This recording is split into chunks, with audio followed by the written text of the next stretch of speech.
One of the big mistakes that we make when we're doing community development type work is assuming that we know stuff about other people's experience. Often we know a little bit, right? So this section, this activity is about getting you to explore who it is that you're doing this for. Okay, I know that you might have a nephew that's in that group or an uncle that's in that group, but it's really important that you take a moment as a group, as a collective, to gather together the information that you have about your target audience. Okay, so it's a really simple activity, but I want you to make a point of doing it because sometimes we make assumptions. Okay, and these assumptions are not correct, and then you end up creating a project based on assumptions about your target audience that are totally incorrect. Okay, so I remember years ago I was a youth worker and I had found out, I didn't really ask around a lot, but I'd heard that the teenagers wanted a dance party. I didn't ask any further. I didn't investigate what they actually wanted to do at the dance party. I didn't do any of that work. And I went and I created what I thought was a fantastic dance party, and the teenagers all stood outside. Not a single one of them danced. Every now and again I'd get excited, they'd go inside and then they'd come straight back out again and just stand around and talk. And I thought, oh geez, I didn't get that right. So I thought, oh well, I'll change. I didn't talk to them, you know. I wasn't really thinking clearly. I thought, well, we'll give it another go just in case. And the same thing happened. I thought, well, I don't know what's going on, but it's obviously not working. Now I listened. I started to listen. I started to have a chat with a couple of teenagers, and what I found out was that they had been talking about the dance party when I wasn't there. They said it was the best thing that had happened for ages. And I thought, that's ridiculous. You did not dance. You asked for a dance party, you didn't dance.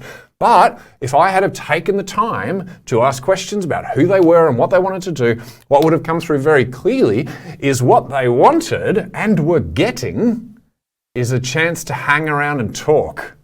Most of them didn't really want to dance most of the time. They just wanted somewhere, a space that they could be.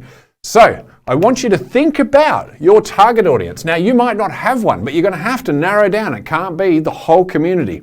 So let me walk you through an example.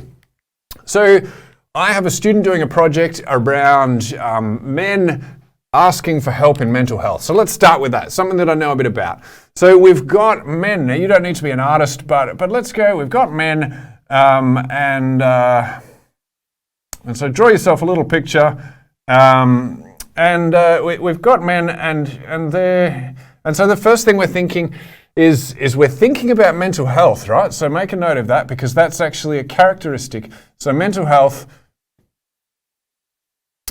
And so what is it? What are we looking at? We're looking at men who I guess struggle with mental health a bit, right? So this is the first thing that we know about our target audience. Now, someone needs to say the question, men, what's a man? Okay?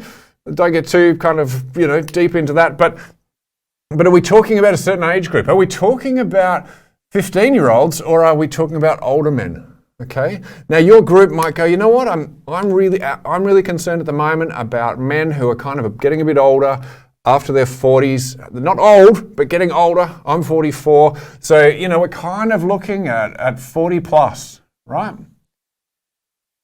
So we're looking at men that are 40 plus. So all of a sudden, we're focusing. We're creating a real focus.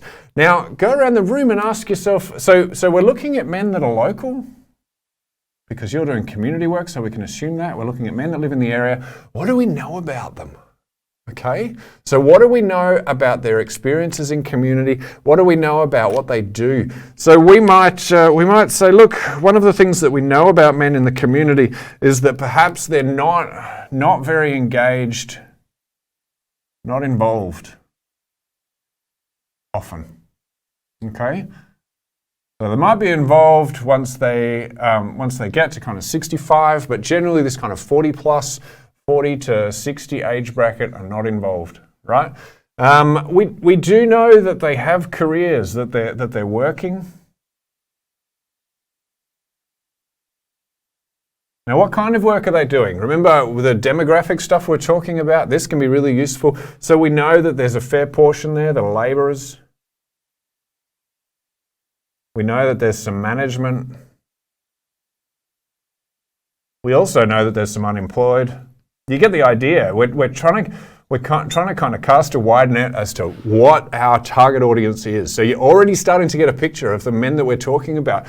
Now, what about their interests? What are these men into?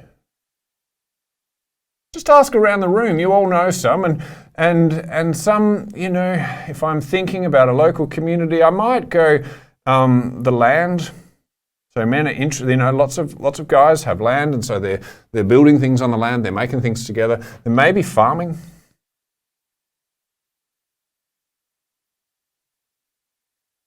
Maybe football.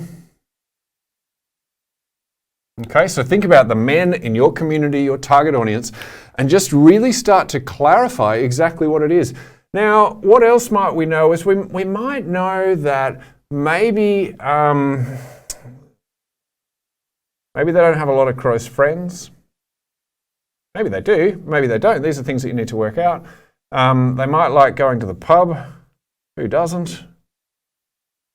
So create a picture of who this group is. Now, what I encourage you to do is to do this as a group, because the reason that this is important is because one of you probably has a son that's in this group.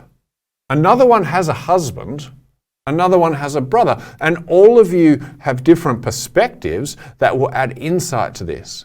Now, I would also challenge you not just to rely on the stories that you know, but once you've created this basic map, go into the community and talk to, so if we're focused on mental health, go and have a chat to some men and find out what it is that they're interested in, okay? Because understanding what your target audience is interested in, what their concerns are, what their passions are, will provide you with a better understanding of exactly where a successful project might fit.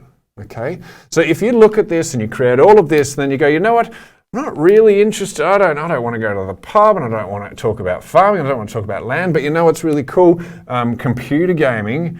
Even though, and so we just add it in there. Even though there is no influence, no indication that men in your area are interested in computer gaming. And so you just randomly go, oh, look, we don't really care about the profile of the men. This is really cool. Then, in order to get them to engage in that, that's hard work, like really, really hard work. Whereas if you say, you know what, we've actually got a really cool pub culture. Maybe the guys get together and they listen to a band or things like that. And so maybe you could actually do some kind of mental health chat at the pub. Right? So having an understanding of your target audience is absolutely central to a successful project. If not, you might as well be shooting in the dark. So map this out, get a sense of who your target audience is, narrow it down. Who are you not interested in? Just focus down and get a feel for, by having lots of conversations with lots of people, what these people are like. Okay? That will really, really help you to craft a very effective project. Give it a go.